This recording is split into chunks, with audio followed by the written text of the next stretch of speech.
Welcome to Our Girl Relationships. We talk about the problems people face in their day to day lives.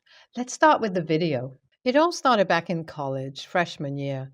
Me and newly made best friend Trish went on a blind date. It was an amazing date, and we both had fun and kept in contact with the guys for long. I did not date anyone, the guy I went with, but Trish did. She started dating Todd soon after that date, and they were doing good. Well, of course, they were toxic because they used to fight all the time, and Trish could not stick to one guy. I was a good friend with both of them, more with Trish because she was my roommate and I practically spent every day with her. But Todd was also my best friend. We had so much in common. We used to stay up and talk about shows and books whenever he used to come over, and Trish fell asleep or had a fight and locked him out of her room.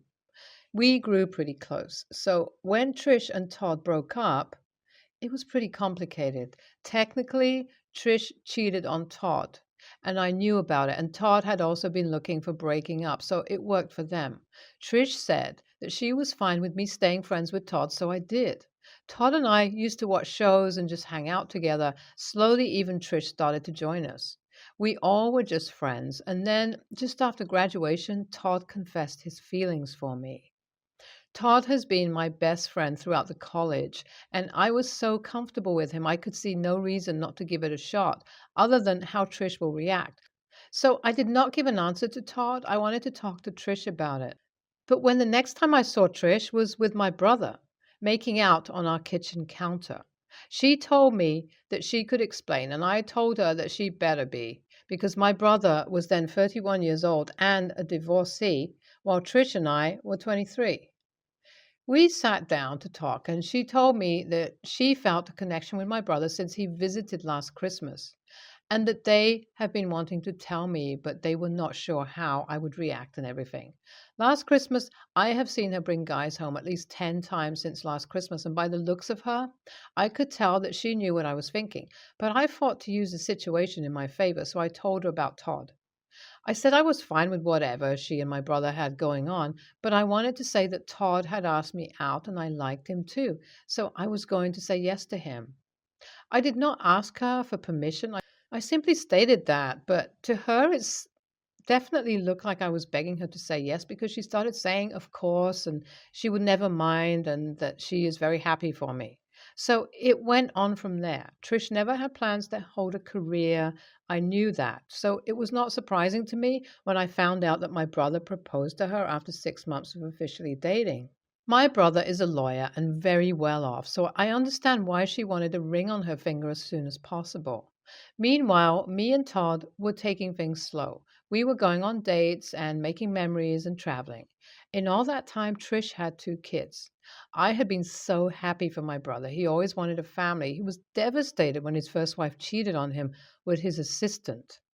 I have been afraid of that with Trish. I have warned her many times to not pull anything like that with my brother again. I got beautiful twin nieces after a year of marriage, and a few years later, me and Todd decided to tie the knot too. I thought if someone like Trish can handle kids and marriage and everything, so can I. And me and Todd have known each other for so long. We loved each other when we were already living together, so we got married. I had celebrated my 5th anniversary last month on a trip to Florida, and I never would have known something was wrong in my marriage because I loved Todd immensely. But that was not enough. Trish asked me to babysit her daughters who are turning 10 soon.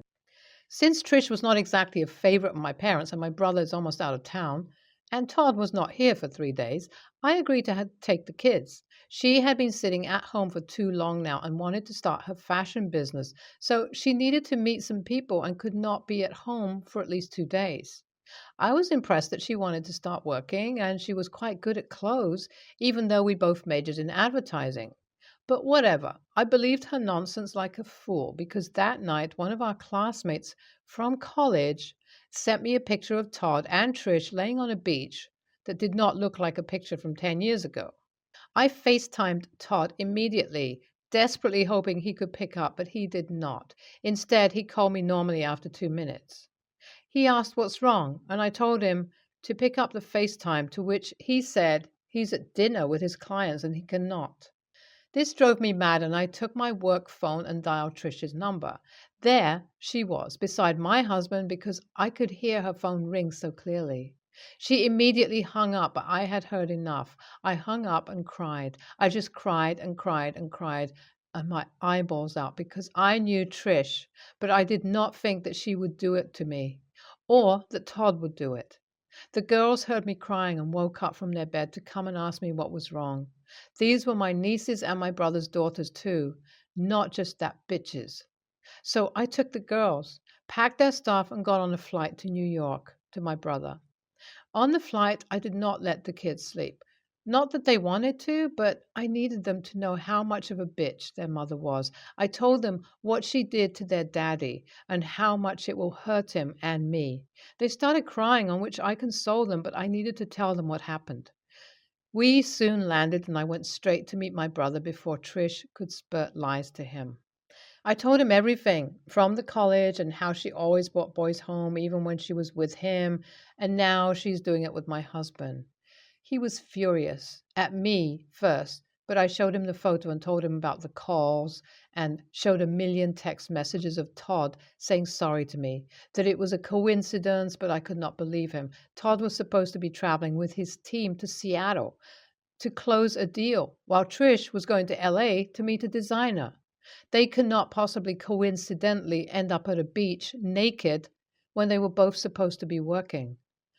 I loved her girls, but after whatever happened, I could not sit still. I told my brother why I brought the girls to him, that I wanted to get their DNA tested with Todd. He looked at me accusingly at first, but I knew he also wanted to know. He had been cheated on before, and he loved his family. Doubt of his daughters not being his own had been killing him, so we went to get it checked. I had brought Todd's hairbrush, and we got the DNA checked.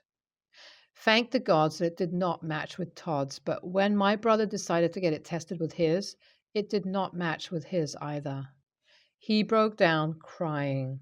I could not imagine that she would do this, but I guess I should have. I always saw what she was, changing boys. I should not have trusted her to stay loyal to my brother. AITA for getting the DNA test done? Should it have been better if no one knew about that? Things have been very difficult in my family later. After what Trish pulled, my brother divorced her immediately. She begged him not to. She said sorry, but when my brother asked about the girls, she lied again. She did not know that we had their DNA tested, so she kept lying. Me and Todd are living separately, but we have not agreed on a divorce yet.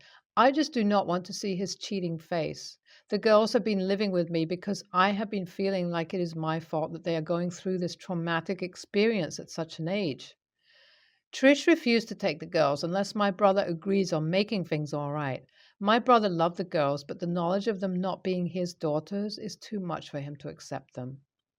My parents say that they knew what kind of girl Trish was and that my brother should have never married her that quick. They are right on that, obviously, but I knew Todd for years and I should have married him, so the time does not matter, I guess. Once a cheater, always stays a cheater. Todd does not even try to call anymore. He just does not press on the divorce topic because he knows it means splitting everything up, and he will not let me take a penny of what comes in the name of us. I talked to my brother regarding the girls, and he said that he can send them to a private boarding school and pay for them until they are 18. He will not do anything else, and he will certainly not let Trish back in his life. Am I the a-hole for ruining the childhood of two little girls by letting my brother do the DNA test? Trish blames me for it. She says I am too selfish to consider their future. NTA, your brother deserved to know. As a man, I can tell you I would have been more crushed if I had found out later or never at all. Getting cheated on for so long sucks. I can feel your brother. You are not the a-hole. Do not live in guilt, and those girls are going to grow up in a good school and will be provided for. Yes, you are a complete a-hole for doing that. You got your revenge by stealing a good set of parents from two girls. It was not their fault their mother cheated. You are also misogynistic, commenting on her choice of not working and marrying an older man. You also were spending time with her boyfriend, so it is not like you are right in everything. I understand being cheated on sucks, but you punished wrong people. You have not even divorced your husband for something you have stolen a father from, two kids. The a-hole. We have a 2-year-old and a newborn. I am a stay at home mom, and this is my first time having a nanny. I was weary and I do not want to leave my kids with strangers, but I just decided I would bring her along on errands to calm my mind. After my C section, I felt better than the first time around and was mobile. My needs changed and I needed more help, like cleaning and running errands. I called and asked if she was okay with it. She did mention in her interview that she has no problem cleaning up after my daughter, but that she's not a housekeeper. Depending on scope of work, she would be raising her hourly price. I asked her to just try for a week and see how she felt, and she agreed. Sometimes the kitchen was a bit messy, and I would see if she would take the initiative and clean it. But no, she only cleaned after DD. I asked again if she would mind doing extra housework so I could be with DD more, and she mentioned pay again. So I dropped it. I just wanted someone to help out with the house, so if I could be the one to put my daughter down, give her food, etc. She called me 3 weeks in and let me know that she thought I was micromanaging. I told her I would step back, but I wasn't happy that she was benefiting DD educationally, and we went with her because we thought that she was worth it. I even suggested creating a timetable of home activities since I wasn't comfortable with her going out alone with her so they could have a set schedule every day.